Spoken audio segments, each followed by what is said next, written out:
Y nos vamos a quedar cerquita de México, no tan lejos. A ver, le voy a preguntar al equipo. ¿Alguien ha pasado alguna vez por Guatemala? Lean, ¿has estado por Guatemala alguna vez? Por Guatepeor, sí. Por Perdón el chiste. Guatepeor, que lo tienes dónde, ahí cerca de... ¿Por dónde queda Guatepeor? ¿Por Almagro? ¿Por dónde queda eso? No, Acá no. nomás un barrio porteño, sí, sí. Abraham, ¿has estado en Guate alguna vez? No, tengo buenos amigos guatemaltecos, entre otros Ilka Oliva, ¿te acuerdas la poetisa guatemalteca? Sí, la Pero entrevistamos no he acá. estado nunca ahí en Guatemala. Cris, ¿has estado en Guatemala? En Guatepeor y en Guatemala también, deportada además. Pero bueno, una historia para otro momento. En Guatemala has estado. ¿Y Gaby, has estado en Guatemala alguna vez? Sí, muy de pasadita, eh, tan solo un par de días, pero he estado. Bahía Luna. No, soy del equipo de Lean y de Crismar, solo pasé por Guatepeor. No, pero Chris también creo que estuvo. Yo estaba en Guatemala, recuerdo cuando vivía en Oaxaca, me escapé como 15 días. No sería capaz de repetir un mismo nombre, porque todo me sale mal. Solo recuerdo Quetzaltenango, Chichicastenango, quizás estoy metiendo la pata, porque todo me salía mal esos nombres, pero realmente es un país interesante en términos culturales, en términos identitarios, por la identidad indígena con Bolivia deben ser los dos países donde más hay población indígena, autoidentificada como tal. En geopolítica, ahora hablaremos, y son elecciones muy relevantes para Centroamérica. Después de la victoria en Honduras de Xiomara Castro, hay expectativas y queríamos, bueno, dedicarle un poquito de tiempo al análisis de la situación electoral, fundamentalmente en Guatemala. Lean, y cómo vamos un poco desgranando, o sea, ¿cuál sería el mapa? Primero, a mí siempre me hago una pregunta. ¿Se gana en primera vuelta, en segunda vuelta? Porque hay gente que no se acuerda de esto y es normal que no se acuerde. En México, aclaramos, no hay segunda vuelta, no hay vicepresidentes. A veces uno se olvida porque piensa que lo que ocurre en tu país pasa en el otro. En Guatemala, ¿cuáles serían las reglas básicas, Lean? Vamos primero con unos datos para conocer un poco el sistema electoral de Guatemala. En primer lugar, las elecciones se van a celebrar el próximo 25 de junio, dentro de muy poco. Para vencer, se puede vencer en primera vuelta, pero es preciso obtener al menos el 50% más uno de los votos. Y en caso que ningún candidato lo logre, se celebra una segunda vuelta. En este año va a ser el día 20 de agosto. Cabe destacar, Alfredo, un dato a tener en cuenta que desde el retorno democrático en 1996 en Guatemala nunca hubo una victoria en primera vuelta y como veremos el escenario electoral de este año también pinta para una segunda vuelta seguramente. Es un dato Algunos este, es datos. un dato muy importante el que dice Lean, de que no tenemos precedente de una victoria por la exigencia del 50% más uno.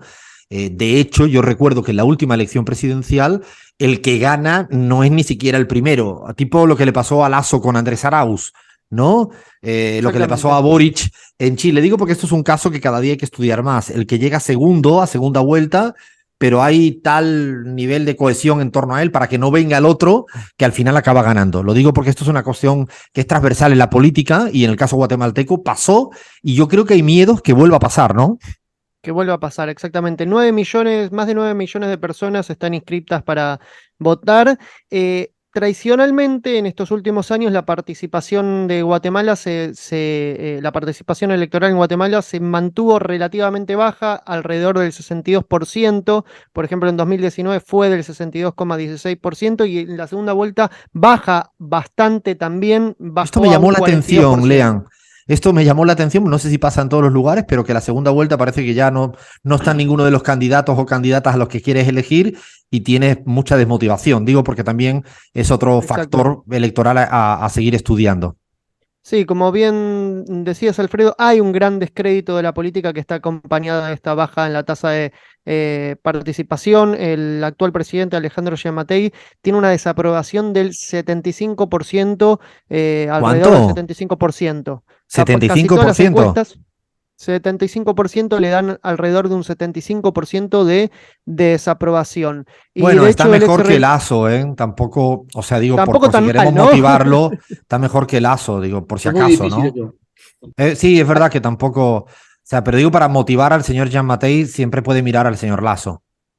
Lo que dijo el ex relator de libertad de expresión de la ONU, Flan Garrou, con respecto a Guatemala es que hay una dictadura corporativa con intereses económicos, de corrupción e incluso del crimen organizado. Unos datos a tener en cuenta que pueden estar ligados también a este descreimiento de la política, a este descrédito de la política, es que según el Banco Mundial, las tasas de pobreza y desigualdad en Guatemala se encuentran entre las más altas de la región, de América Latina y el Caribe. Y es uno de los países con mayor mortalidad entre 0 y 5 años, entre niños de 0 y 5 años.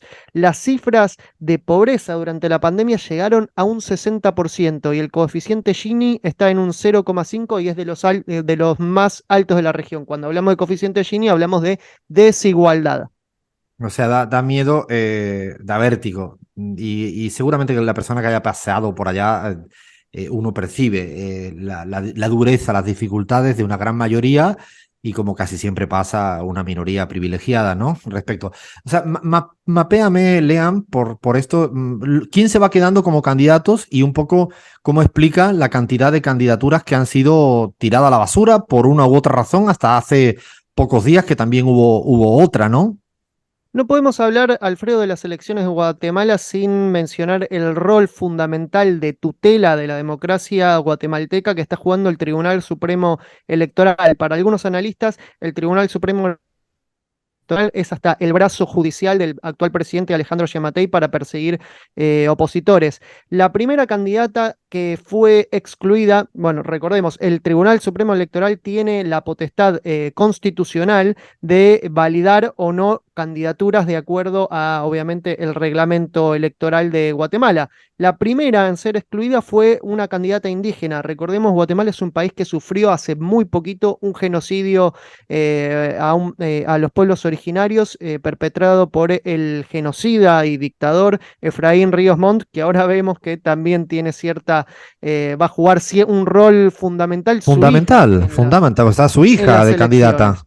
¿Por qué? Porque lidera las encuestas, Suri Ríos. Pero decía, la primera candidata en ser excluida es Telma Cabrera, candidata indígena por el Movimiento para la Liberación de los Pueblos. La exclusión causó muchísima polémica, incluso el rechazo de la oficina en Washington para los asuntos latinoamericanos. Otro de los excluidos, otro de los binomios. Perdona, pero lo de Telma Cabrera es importante porque en las elecciones anteriores no tuvo un mal papel, que recordar que las elecciones anteriores, si no recuerdo mal y hablo de memoria, el que más no llegó a 20%, se quedó por ahí, el resto fue muy fragmentado el voto, y me acuerdo que Telma Cabrera tuvo una elección relativamente, que es más, si se hubiera juntado, por ejemplo, con Villacorta, que era alguien que estuvo relativamente cerca con la candidatura de Rigoberta Menchú detrás, hubieran llegado a segunda vuelta. Lo digo porque es muy fragmentado el voto en las elecciones guatemaltecas.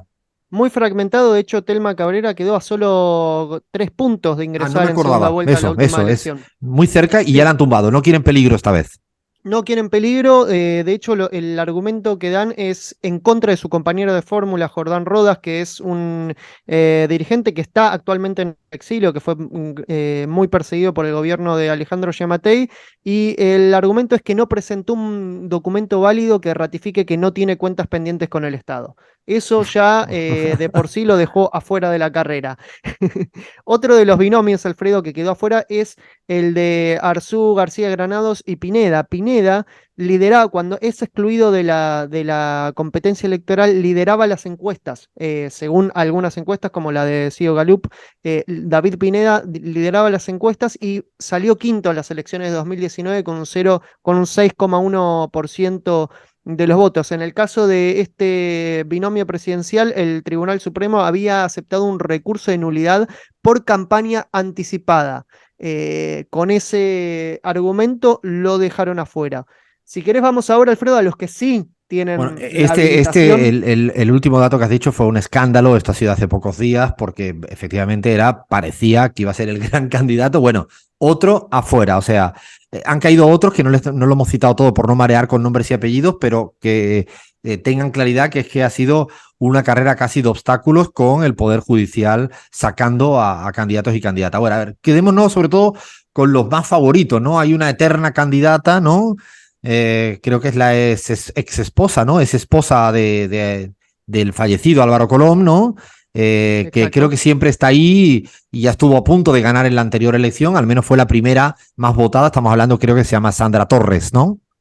Hablamos de Sandra Torres, como bien vos decías, ex esposa del expresidente guatemalteco Álvaro Colom, fue 3 veces candidata a la presidencia y en la mayor parte de las encuestas se encuentra segunda, muy cerca de Suri Ríos, la candidata de extrema derecha que por ahora viene liderando. A ver, podemos decir que la candidatura de Sandra Torres está muy fuerte impregnada a la herencia de Álvaro Colom. Es una mujer que ejerció un rol muy activo como primera dama, impulsando programas de protección social. Podemos catalogarla como una candidata socialdemócrata, centro izquierda, quizás. Sería en los ojos del gobierno de Biden quizás lo más potable para que termine siendo elegida presidenta, sobre todo teniendo en cuenta a quien tiene del otro lado, que es la candidata Suri Ríos. Suri Ríos, si querés hablamos un poco de ella, porque De es... Sandra Torres, que quiero decir que esta semana pude hablar con su asesor jefe de campaña electoral, que de hecho yo le invité a ella para que estuviera en los micrófonos de la pizarra. Me ha dicho que sí, pero entiendo que en estos tiempos son complicados. Pero sí me garantizan que va a entrar entre las dos primeras y que Sí. le tienen pánico a otra vez ser derrotada en la segunda vuelta. Pareciera que está como garantizada su entrada en esa segunda vuelta, porque quede primero o quede segunda, nadie pareciera que va a alcanzar ese 50%, en eso están tranquilos, pero otra vez tienen el mismo pánico, ¿no? De una gran campaña contra ella, salvo que fuera a la que vas a referirte, que es la hija del dictador, o la hija del represor, o la hija del genocida, porque ahí quizá, pues a lo mejor habría un eje plebiscitario distinto, ¿no? Lo que podemos destacar también de Sandra Torres, que estuvo a muy poco de ser presidenta en las últimas elecciones, fue derrotada por Alejandro Yamatei en la segunda vuelta y fue detenida. Muy pocos días después fue detenida acusada de recaudar fondos ilícitos durante la campaña electoral de 2015. Ella estuvo ahí, es una también de las víctimas de la persecución que denuncian muchos organismos del gobierno de Alejandro Yamatei, probablemente la primera perseguida del gobierno actual. Y vamos a Suri Ríos, y Suri Ríos carga con la enorme herencia de ser hija del dictador Efraín Ríos Montt, que perpetró un genocidio allá por los años 80, cuando hizo un golpe de Estado y tomó el poder en Guatemala. Lo cierto es que podemos decir que ella incluso también lo acompañó en esa transición democrática que emprendió en su momento en 1996 Ríos Montt. Terminó siendo elegido diputado, se blanqueó y ella lo estuvo acompañando a lo largo de ese proceso. De hecho, ella también fue elegida diputada en esas mismas elecciones. La propuesta de Suri Ríos claramente está enfocada podemos decir que es un perfil de extrema derecha, un perfil que reivindica lo que fue el modelo, lo que es el modelo de su seguridad, por ejemplo, de Nayib Bukele, de El Salvador, hace mucho campaña con eso. Y es una de las grandes favoritas. Si querés, vamos un poquito a los números, Alfredo, que están dando las últimas encuestas, porque es muy Creo que también se interesante. presenta, lo quiero decir porque es una persona conocida, creo que por Gaby, por mí, no quiero dejar de decirlo, Manuel Villacorta, que quizás no aparece como favorito, quedó creo que el sexto en su momento en las elecciones. Él Sí, quiso como granjear séptimo buena quedó parte en del las el últimas séptimo, elecciones. gran parte de lo que era el votante más de izquierda, de los movimientos indígenas, provocando, planteando una constituyente. No, yo también igual le escribí esta semana y me decía que está más complicada la situación electoral para poder entrar en segunda vuelta. Ninguna encuesta le está dando entre los 3, 4 primeros, pero quería mencionarlo porque como referentes de la izquierda, centroizquierda guatemalteca, es otro personaje a considerar, pero parece que tampoco llega en el complicado escenario Sí. electoral guatemalteco.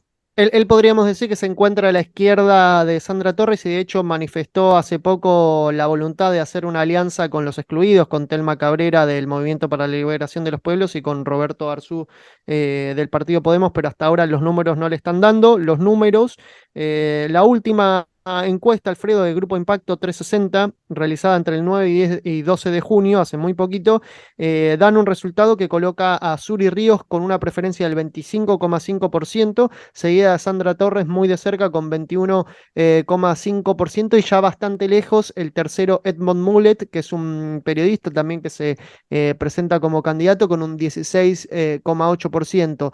Todo parece indicar, Alfredo, que estamos frente a un escenario de balotaje, unas elecciones bastante atomizadas, y por ahora las dos que entrarían a segunda vuelta serían Suri Ríos y nuevamente Sandra Torres, para ver si por fin tiene revancha, ¿no? Luego de haberse presentado ya 3 veces como candidata a presidenta. Otro dato, Alfredo, para destacar de esta última encuesta es que el porcentaje de indecisos creció bastante en comparación a la misma encuesta que había realizado la consultora en mayo, y alcanza un 9,3%. Hay que tener en cuenta también este factor que a último momento puede patear el tablero de alguna forma, ¿no?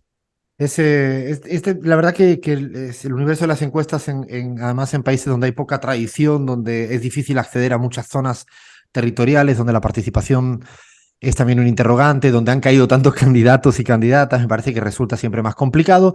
Igualmente queríamos decir, estaremos atentos. Sábado próximo, como estamos a un día, vamos a hacer otro foco, otro zoom a lo que esté ocurriendo en Guatemala, y veremos, después contaremos los resultados. Insisto, lo que dice Lean, yo también comparto esa hipótesis de probabilidad alta de segunda vuelta. Es muy difícil que uno de los escenarios, salvo que exista una gran sorpresa o un gran fraude electoral, que nunca se sabe. Paramos hasta acá y ahora vayan preparando, no sé, lápiz, papel, que parece que Vaya Luna tiene las corcholatas en Argentina definitivas, así que no se lo pueden perder. Seguimos en la pizarra.